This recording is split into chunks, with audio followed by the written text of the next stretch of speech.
we all are in kind of like a service-based industry, and it's important for us to be accessible to people. And I like to be friendly, not too friendly, but accessible. I want people to feel like they can ask me questions. I don't want to feel like I'm just a stuffy person that they can't reach me.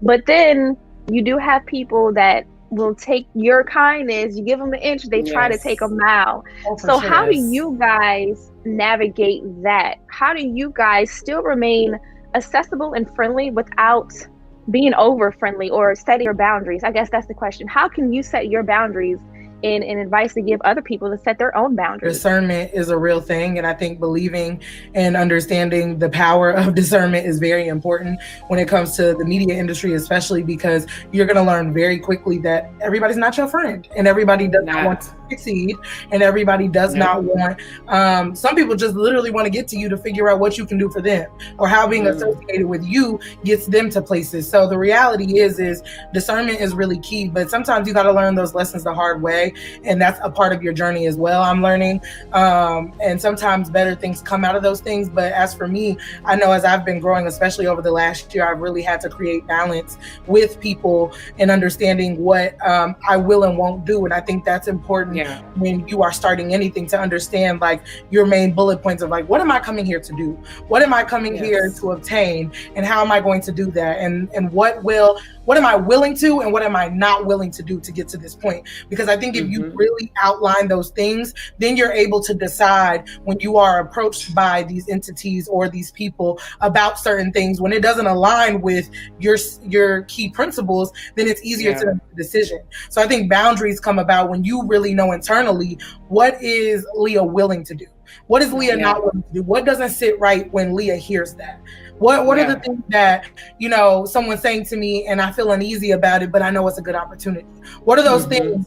And I think when you have those key foundations of what you're really trying to do or what you're trying to get out of something, then you can kind of navigate the situation. Women especially have this tendency, we've all said this, to want to be nurturers, to want to be friendly, to want to make people feel comfortable in whatever industry we're in, right? And there is this tendency to maybe overdo that, and that is what could send incorrect messages. Now, I will add the caveat that we have to sort of cancel this idea and this narrative that because I am a certain way, that gives the other person license to assault me, to sexually harass me, to try to traffic me.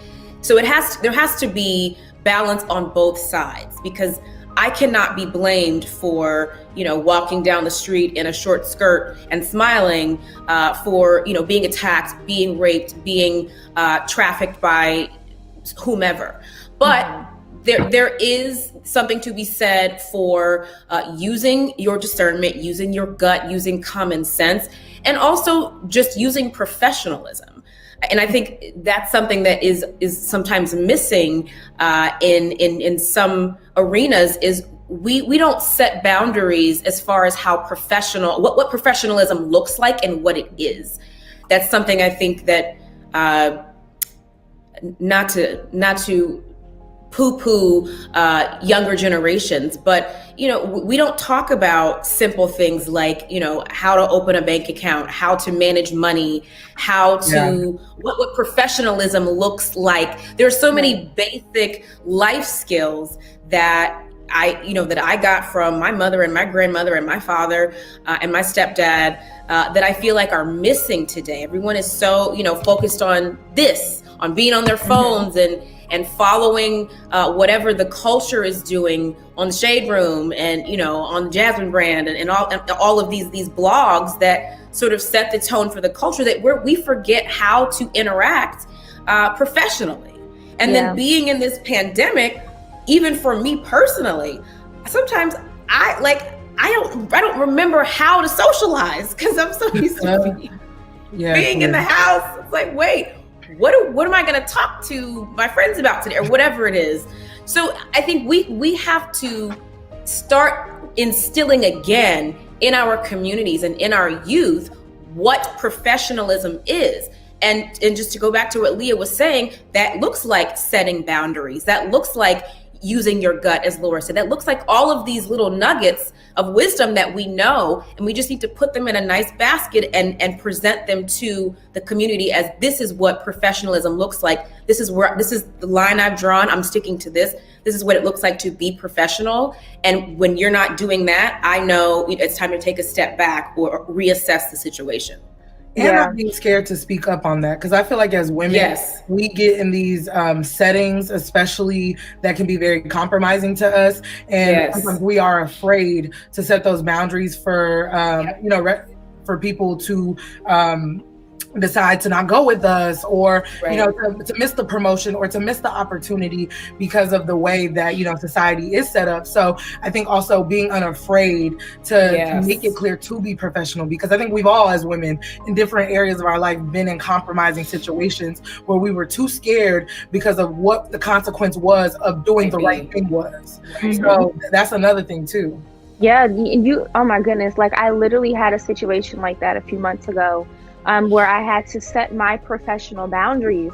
And, it was like, listen, if you cannot do XYZ, I'm going to have to miss out on the bag, and at the end of the day, it's like, listen, all money ain't good money. Let's be very clear. All money is not good money. And it's so important to be grounded in who you are and your business practices, because that way, when someone does something that pushes those boundaries, you can, hey, listen, unless you do XYZ, I'm going to have to politely decline, and it's going to make it 10 times easier. And just to remember, what's for you is for you. Like, it's like at the end of the day, like you will never miss out on an opportunity that God wants you to have. Period. Remember that. That's the lesson today.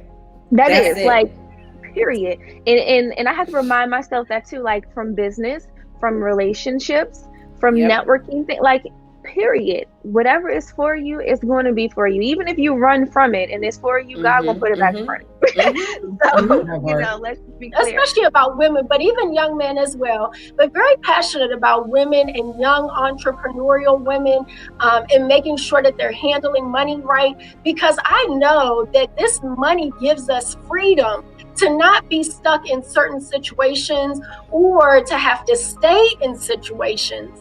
So I don't know if that's necessarily a boundary, but like I said, that's why the finances is so important to me, because I never will have to compromise my character, my integrity, my business, or my professionalism to do business with anyone.